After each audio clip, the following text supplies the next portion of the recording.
बोलो विष्णु भगवान लक्ष्मी माता की जय। श्री कृष्ण भगवान राधिका मैया की जय। आज मैं वैशाख मास महात्म्य अध्याय 13 सुनाती हूँ। अगर आपको अच्छा लगे तो लाइक शेयर सब्सक्राइब जरूर करिएगा।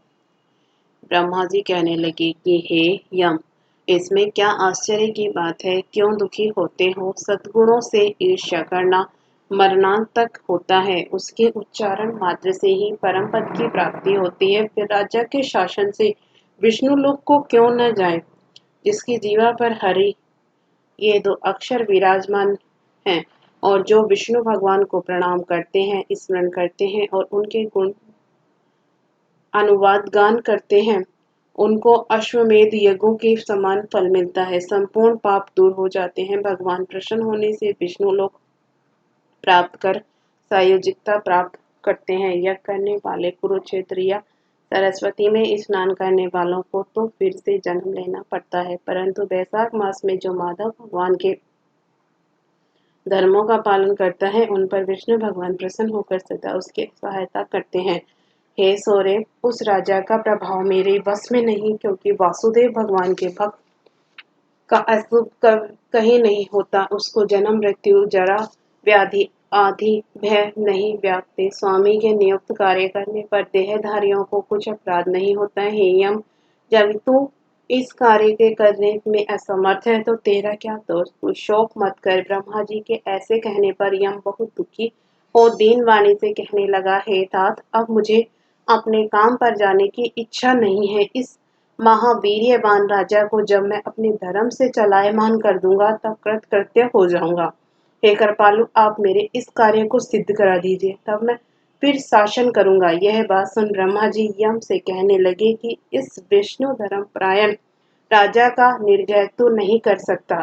फिर ब्रह्मा जी यम को साथ ले क्षीर सागर में विष्णु भगवान के पास गए और सांख्य योग द्वारा स्तुति करने लगे।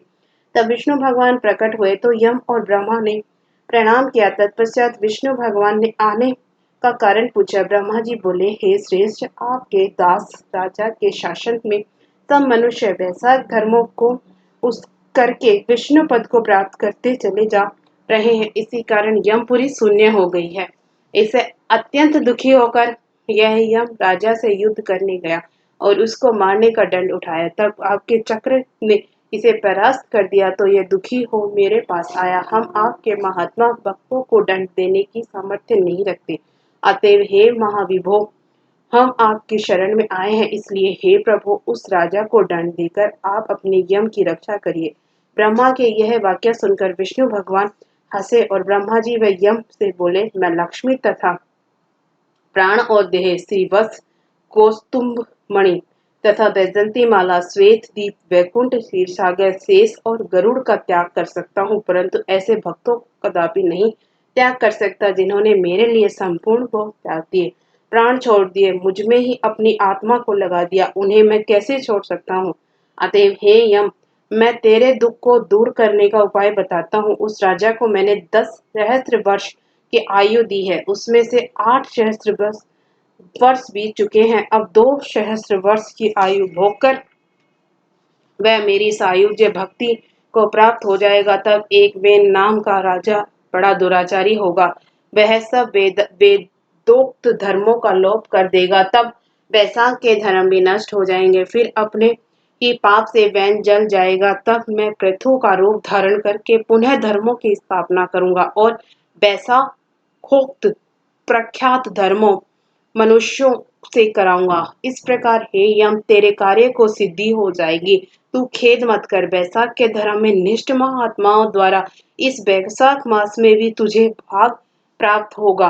राजा से भी तेरा भाग मिलेगा। तो खेद को छोड़कर पराक्रम प्राप्त होने योग्य फल जो मनुष्य पृथ्वी में तेरे उद्देश्य से प्रतिदिन स्नान अर्घ्य जल कुंभ दही अनादि का दान न करेंगे, उनके किए हुए सब कर्म निष्फल हो जाएंगे। अतएव तू उस राजा के ऊपर क्रोध का त्याग कर दे। वह राजा तेरा भाग देगा, क्योंकि वह मेरा अत्यंत भक्त है। और जो कोई प्राणी तेरा भाग देकर वैशाख धर्मों में प्रवृत्त हो, उनके धर्म में तू विघन मत करना। जो धर्म के पालन करता तुम्हें छोड़ केवल मेरा ही भजन करे, उनको तुम मेरी आज्ञा से अवश्य दंड देना। उस राजा से तुम्हें भाग दिलाने के लिए मैं अभी सुनंद को भेजता हूँ। वह वहां जाकर तुम्हें भाग दिलाएगा। तब भगवान ने यम के सामने ही राजा को समझाने के लिए सुनंद को भेज दिया, जो राजा को समझाकर पुनः भगवान के पास आ गया। ऐसा यम को आश्वासन देकर विष्णु भगवान वहीं अंतर्ध्यान हो गए तथा ब्रह्मा भी यम को समझा कर आज्ञा दे चले गए।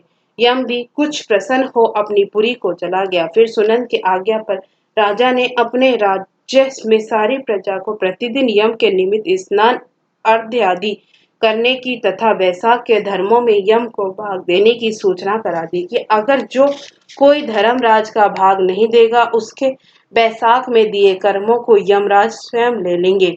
वैशाख की पूर्णमासी के दिन पहले धर्मराज के लिए जल का घड़ा, दही तथा अन्न दान करना चाहिए। फिर पितृश्वरों के निमित्त, गुरु के निमित्त, पीछे जनार्दन मधुसूदन भगवान के निमित्त उनकी प्रतिमा बनवाकर धर्म के चलाने वाले गरीब ब्राह्मण को शीतल जल, दही, अन्न, तांबूल, दक्षिणा और फल कांसे के पात्र में रखकर अर्पण करने चाहिए और राजा स्वयं भी ऐसा ही करने लगा। तत्पश्चात राजा अपनी शेष आयु को पूरी कर यथेष्टि भोग पुत्र पुत्रादि समेत वैकुंठ को चला गया। फिर वेन नाम का एक महान नीच राजा हुआ। उसने सब धर्म तथा वैशाख धर्मों को लोप कर दिया। अतः सब प्राणी धर्मों को करना भूल गए। इसी कारण वैशाखोक्त धर्म बहुत प्रसिद्ध नहीं। विष्णु भगवान के कोई बिरले भक्त ही इन धर्मों को जानते हैं। इसके साथ ही 13वां अध्याय समाप्त हुआ।